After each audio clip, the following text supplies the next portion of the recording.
To God be the highest glory. Magandang araw po sa ating lahat, viewers, future teachers, let us claim that. Today, let us review on social science. Specifically, we'll be dealing with current events, economics, some terms in sociology, some laws, or some notable persons in the history. Basta it is all about social science. Okay, so stay tuned and please support my channel by sharing my videos to your friends who are also future LPTs. So let's begin with the current events. The tension have been simmering since 2014, wherein President Putin wants to prevent NATO. Okay, this is the conflict or the war between Ukraine and Russia. The 46th and current President of the United States, he assumed office on January 20, 2021. Okay, he is President Joseph Robinette Biden Jr., also known as Joe Biden. A Chinese ophthalmologist who tried to warn the world about COVID-19. Okay, Dr. Lee Wenliang. Okay, these are all current events. Baka lalabas ito sa exam. Okay, moving tayo sa notable persons in the history. Okay, Joan of Arc. Okay, from 1412 to 1431. Uh, she was a young, pleasant girl who inspired the Dauphin to renew the fight against English. Okay, Joan of Arc. Next, Leonardo da Vinci from 1452 to 1519. He painted the Mona Lisa. Okay, very well-known painting, and the Last Supper. Next, Martin Luther from 1483 to 1546. Okay, he was a key figure in the Protestant Reformation. He opposed papal indulgences and the power of Pope, sparkling off the Protestant Reformation. Charles Darwin, he proposed the theory of evolution, considered the greatest biologist in history. Charles Darwin, theory of evolution. Next, George Washington, the first president of the United States. Nelson Mandela, he was imprisoned by the apartheid regime for 27 years. On his release, he helped heal the wounds of apartheid through forgiveness and reconciliation. Okay? So start tayo sa question and answer. Question number 1. It means that when a person is charged with an offense and the case is terminated either by acquittal or conviction or in any other manner without the express consent of the accused, the latter cannot again be charged with the same or identical offense. What is the answer here? Is it A, writ of habeas corpus, B, right against illegal detention, C, writ of amparo, and D, right against double jeopardy? The answer is right against double jeopardy. Okay, ano po ang basis dito? It is from Article 3, Section 1 of our Constitution. It states there, no person shall be twice put in jeopardy of punishment for the same offense. Ano ba itong jeopardy? According to the law, it is the danger arising from being on trial or for a criminal offense. Number 2, the families of victims of extrajudicial killings and enforced disappearances can invoke the writ when the right to life, liberty, or security of a person is violated or threatened with violation by an unlawful act or omission of a public official or employee or of a private individual or entity. Okay, the answer here is writ of amparo. Okay. So the petition of the writ of amparo is a remedy available to any person whose right to life, liberty is violated or threatened. Okay? So ang writ of amparo ay inilalabas ng korte para maprotektahan ang sinumang nakakaranas ng banta sa kanilang buhay, kalayaan at seguridad mula man sa pribadong tao o sa gobyerno. Writ of amparo. Third question, a financial organization owned and controlled by its members who can borrow at low interest rates from an amount of money they have saved as a group. Okay? Is it A, service cooperative, B, producers cooperative, C, consumers cooperative, and D, credit cooperative? The answer is letter D. Okay, ano ba itong credit cooperative? Ito ay isang financial organization. Okay, ito nga, owned and controlled by its members na pwedeng manghiram or mangutang ng pera sa mababang interest lamang from the amount of money they have saved as a group. It is credit cooperative. Next, in whose presidency was the famous miracle rice produced?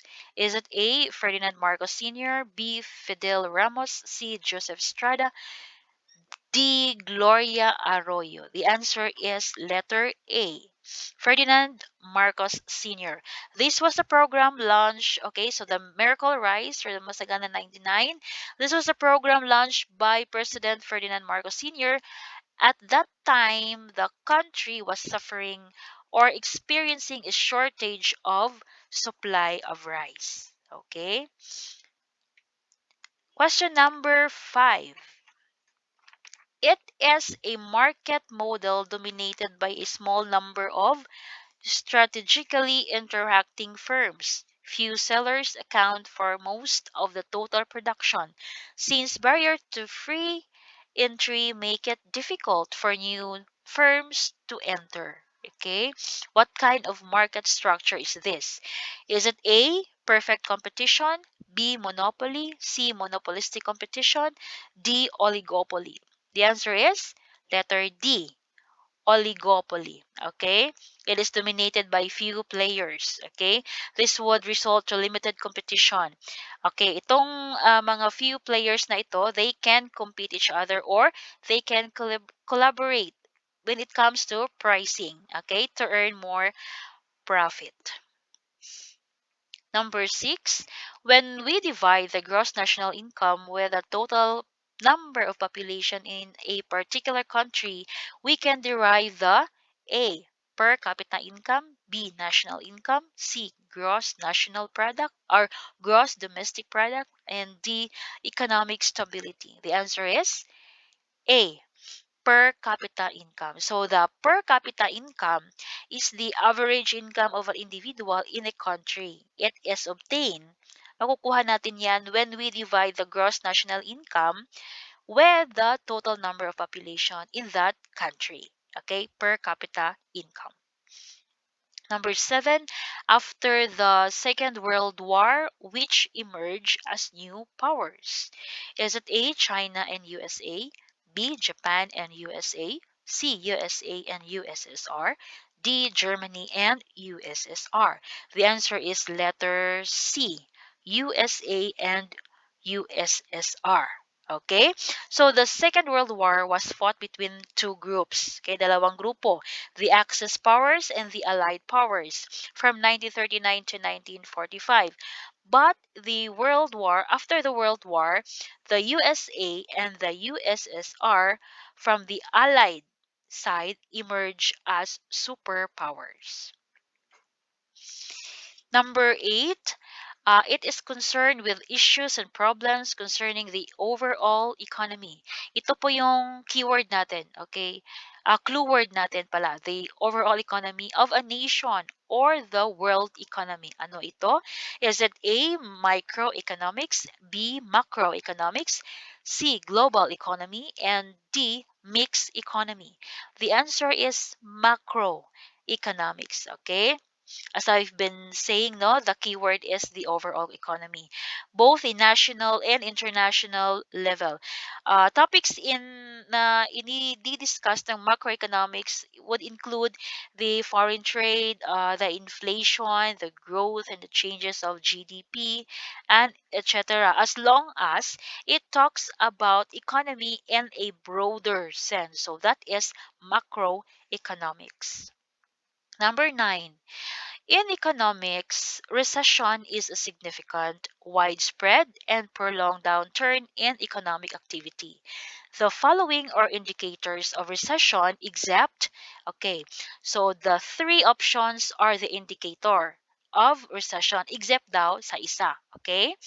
Is it A, unemployment, B, consumer spending drop, C, positive GDP growth, and D, reduced manufacturing activity. Okay. So pag-uusapan natin muna ano itong recession. Ang recession ay isang pangkalahatang pagbagal ng gawaing pang-ekonomiya. The question is, the following are indicators. Okay, ang sagot dito ay letter C, positive GDP. Okay. Pag nasa economic recession po ang isang bansa, tataas po ang unemployment. Okay. Kasi magbabawas ng employees ang isang kumpanya. Gaya nung nangyari nung nagka-pandemic, 'di ba? Ang daming nali-lay off. Parang domino effect na. Wala silang trabaho or bababa din yung spending nila, okay? Consumer spending drop. Okay? So, isa rin sa mga indicator ng economic recession ay ang paghina din ng mga manufacturing activity. Ito, reduce manufacturing activity. Okay? So, of course, bababa din ang GDP natin. But the answer, it is stated in the letter C that positive, it should be negative GDP growth. So, the answer is letter C. Number 10, one of the types of positive economics that collects and presents data that can describe the phenomena is it A, descriptive economics, B, economic theory, C, economic growth, and D, economic stability? Ang sagot ay descriptive economics. Ano ba itong descriptive economics? This is an economic theory uh, uses descriptive economics to make a series of statements that would describe, okay, related to the cause and effect of social and economic phenomena. Descriptive economics. Number 11. In economics, blank is the rise in the general level of prices of goods and services in an economy over a period of time. Ramdam po natin itong lahat as of today. It is inflation. Okay? Ano ba itong inflation? Ito ay ang antas ng pagtaas ng mga presyo sa mga bilihin at serbisyo na kinukonsumo ng karaniwang pamilya.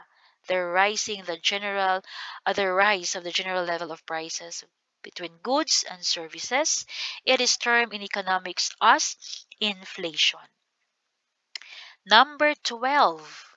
It refers to the full and fair equivalent of the property taken from its owner by the expropriator, and the gauge for computation is not the taker's gain, but the owner's loss. In order for the payment to be just, it must be real, substantial, full, and ample, made within a reasonable time from the taking of the property. Ano ang sagot dito? Is it a property deal? B, public use, C, eminent domain, D, just compensation. The answer is letter D, just compensation. Okay, so basis natin, Section 9, Article 3 of 1987 Constitution provides there that no property shall be taken for public use without just compensation.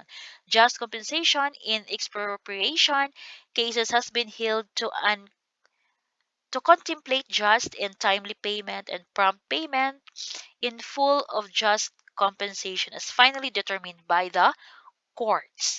Just compensation. 13. A sociological research method that approaches social phenomena through quantifiable evidence and often relies on statistical analysis. Okay, ito na po yung mga keywords, clue words natin. Statistical analysis, quantifiable evidence of many cases to create valid and reliable general claims. What is the answer here? Is it A, qualitative design, B, quantitative design, C, social inquiry, and D, investigatory? The answer is letter B, quantitative design. It's quantifiable and it relies on statistics, okay? Statistical analysis. It's quantitative design. 14. The process by which a person learns the requirement of the culture by which he or she is surrounded and acquired values and behaviors that are appropriate or necessary in that culture is called, okay? Ano yung sagot? Is it A, assimilation, B, enculturation, C, cultural relativism, and D, acculturation? The answer is enculturation, okay? It teaches an individual of his or her position, her rules, expectation, and behavior of a particular culture in which she lives in. Okay, example, a Chinese mother teaching her child to use chopstick. Okay, enculturation. Number 15. The exchange of cultural features that results when groups of individuals from different culture come into continuous first-hand contact. The original cultural patterns of whether or both groups may be altered, but the groups remain distinct. Is it A, assimilation, B, enculturation, C, cultural relativism, and D, acculturation? The answer here is acculturation. Okay? Yes. Example, an American mother who just migrated to China teaching her children to use chopstick. Okay, it's acculturation. Next, number 16. It is characterized by shared experiences and mutual responsibilities, a social relationship between individuals which is based on common feeling, kinship, or membership in a community. Is it judicial shaft, Jimian shaft, enculturation, acculturation? The answer here is Jimian shaft. Okay? It is characterized by, yes, shared experience. Okay, mutual interest. Okay, and there is a strong sense of common identity, shared norms, and close personal relationship. This is often observed in a rural setting. Okay, Jimian shaft. Number 17, a social group held together by practical concerns, formal and impersonal relationships. It is based on impersonal ties as duty to a society or organization. Is it A, Jessel Shaft, B, Jimin Shaft, and C, enculturation, D, acculturation? The answer is Giselle Shaft. Okay? Yes, it is characterized by impersonal. Ito yung mga clue words natin. Impersonal relationships. Okay. Formal organization and the absence of common binding norms. This Gesellschaft is often observed in the cities or in the urban areas. Okay. Moving forward, number 18. When a combination of independent business organization formed to regulate production, pricing, and marketing of goods by the members, which term applies? Is it cartel A, B, monopoly, C, depression, D, perfect competition? The answer here is cartel. Number 19. The process whereby a minority group gradually adapts to the customs and attitudes of the prevailing culture and customs. Okay, ano ang sagot dito? Number 19. It is cultural assimilation. Okay, take note, minority group gradually adapts to the majority group. Okay, so that is cultural assimilation. Number 20, who ordered the use of Spanish surnames among Filipinos during the Spanish period? Is it A, Jose Basco, B. Gaspar de la Torre. C. Narciso Claveria de Eulogio Despojol. The answer is Narciso Claveria. Okay? Siya po yung nag-decree compiling a catalog of family names for the Filipino to adopt. Okay? He is Narciso Claveria. 21. The state of entire subjection of one person to the will of another is called what? Is it peonage, slavery, suppressed, depressed? The answer is letter B, slavery or pang-aalipin.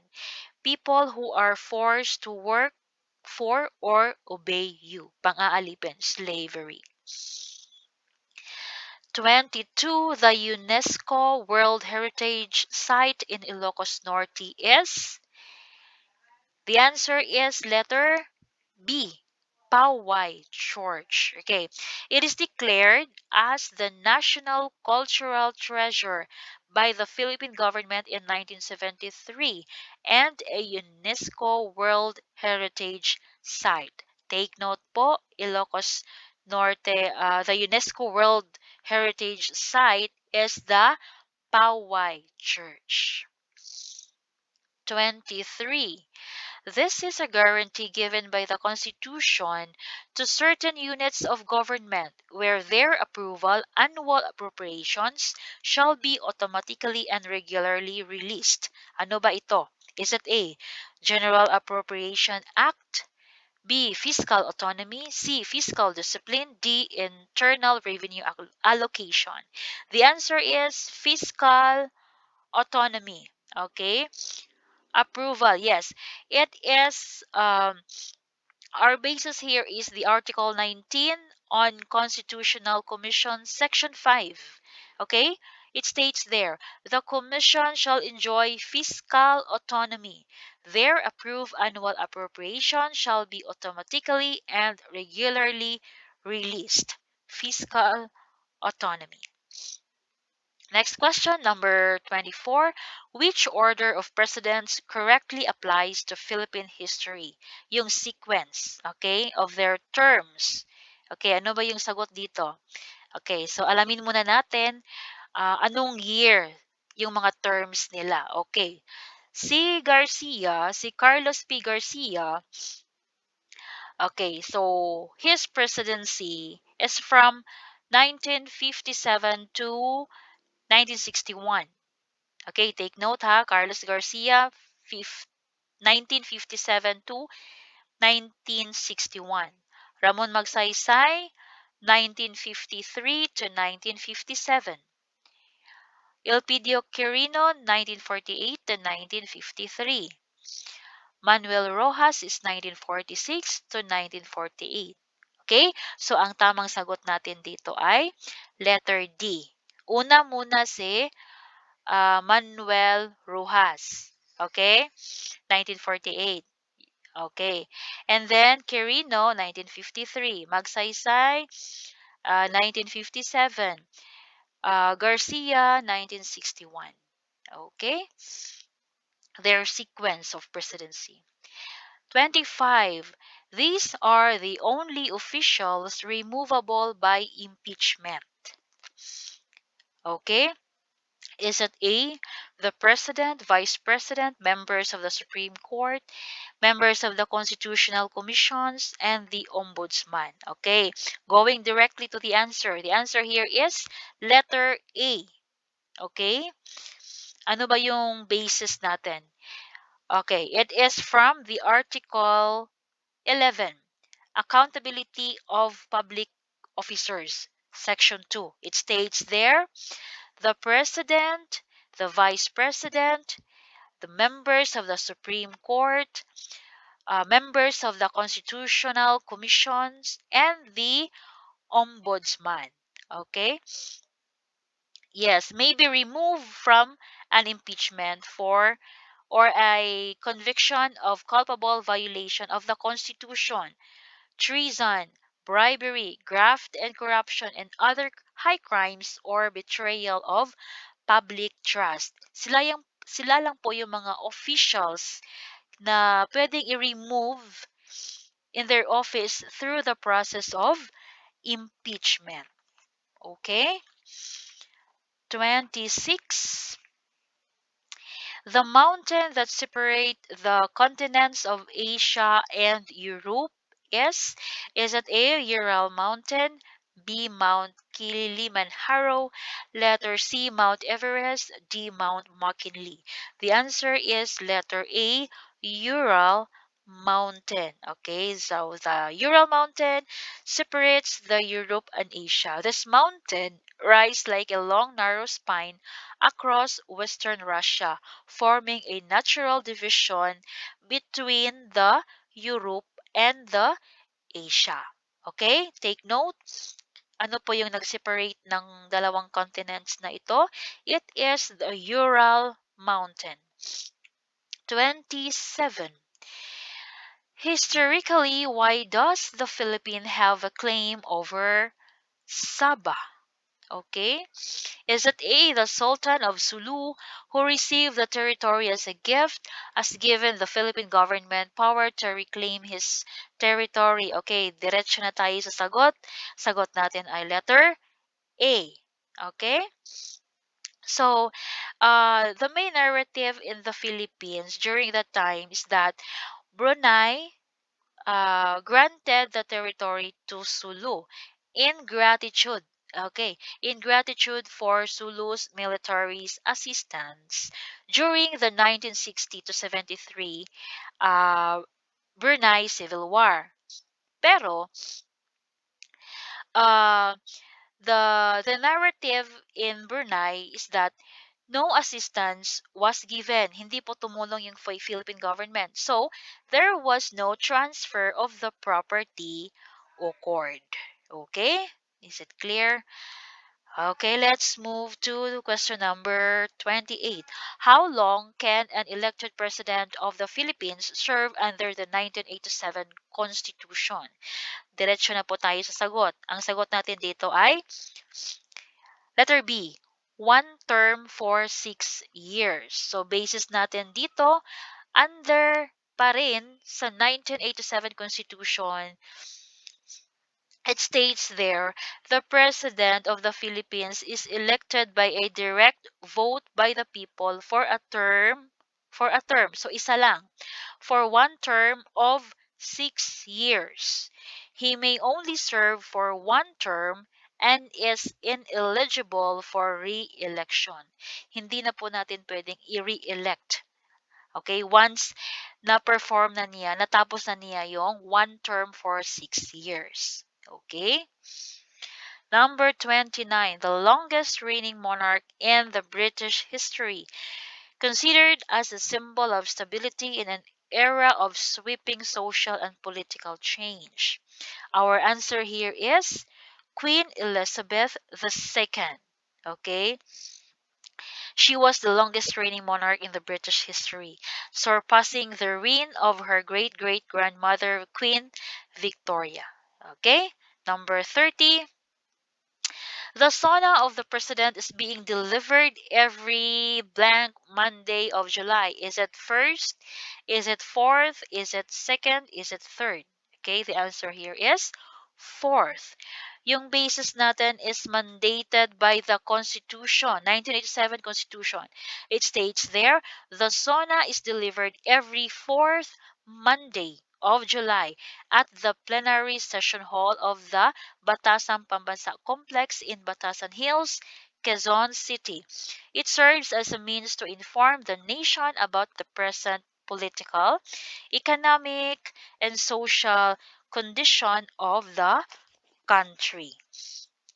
4th of July. Okay? No, it's 4th Monday of July. Doon po dinideliver ng president yung SONA niya. 4th Monday of July. 31. An act granting additional benefit and privileges.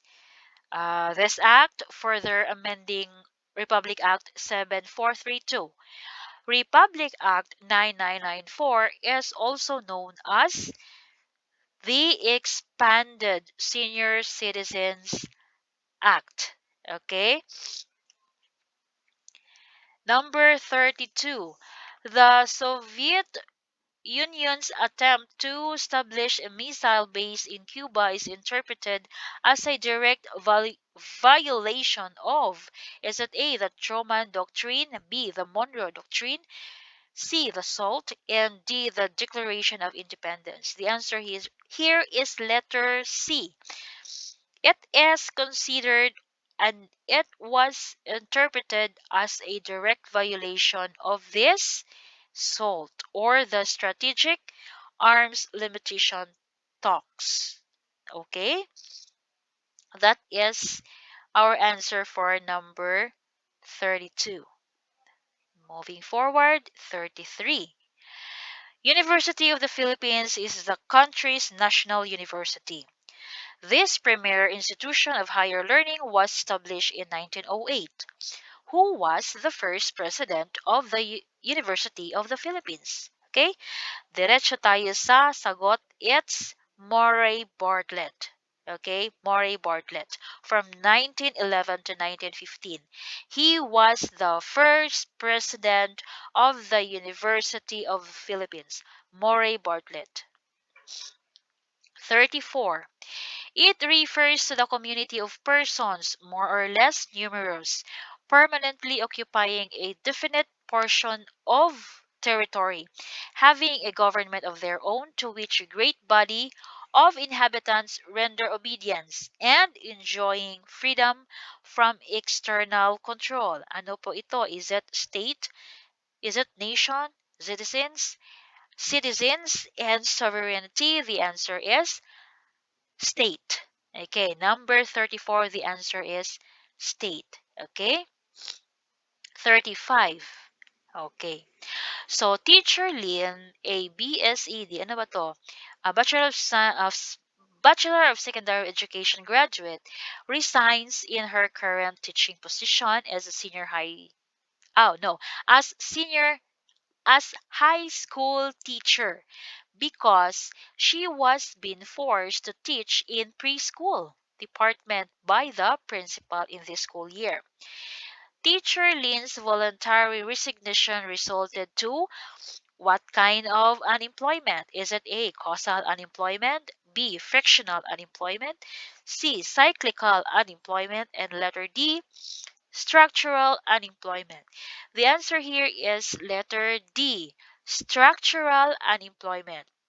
Structural, it results no from a mismatch of skills. Imaginein mo, BS BSE graduate siya, tapos ipa-teach siya dito sa preschool. It's kind of mismatch talaga. Okay, so the answer here is structural. Okay, mismatch of skills. Mismatch between the skills of teacher Lynn and the available teaching position offered by the principal. 36. Okay, so it refers to the agency through which the will of the state is formulated, expressed, and carried out. Ano ba yung sagot dito? It's letter D, government. It is an agency, okay? The will of the state is formulated, expressed, and carried out. Of course, it's the government. 37. As a result of the UNCED in 1992, a program of action for sustainable development was adopted and it is known as, okay, it is letter B, Agenda 21. Okay? This is a program. Okay, alamin muna natin ano tong UNCED. Okay? This is the United Nations Conference on Environment and Development. Okay? So, Agenda 21 was a program of action for sustainable development and it was adopted and it is known as, yeah, it's Agenda 21. A comprehensive plan of action to be taken globally, nationally, and locally by the organization. Next, 38. which led to the creation of Pakistan as a nation in 1947. Religious difference between, okay, ano yung sagot dito? It's letter D. Okay, the creation of Pakistan as a nation in 1947 is the religious difference between the Hindus and the Muslims. Okay, so it was decided to follow religious majorities. Okay, so this basically means that yung area na maraming Muslims and Muslims were, yeah, majority, would make up the territory of Pakistan. And the rest, yung iba naman, dun magstay sa, yung Hindus, magstay dun sa India, okay? Religious difference that led to the creation of Pakistan as a nation. Okay. 39. As an insular country, to which principle does the Philippines adhere when it comes to territorial boundary? Okay, diretso tayo sa sagot. The answer here is archipelagic doctrine. Okay, ano ba itong archipelagic doctrine? It is defined as all waters around, between, and connecting different islands belonging to the Philippines, to the Philippine, yes, archipelago, irrespective of their width, are part of the national inland, of course, subject to the exclusive sovereignty of the Philippines. Number 40. In which country did the Philippines participate in world peacekeeping operations by sending doctors, nurses, soldiers, and police? Okay, what country is that? It is Iraq. Okay, so the Philippines sent peacekeeping forces to Iraq in addition to the civilian doctors, nurses, and police. The Filipino mission was later recalled as collateral for the release of the Filipino hostage. 41. Aside from Philippines, which countries claim part of the Spratly Island in the South China Sea? So, aside from Philippines, so hindi nakasali si Philippines sa choices. Okay? Although, Philippines claim, no, the Spratly Island. The answer here is letter B, China, Vietnam, Brunei.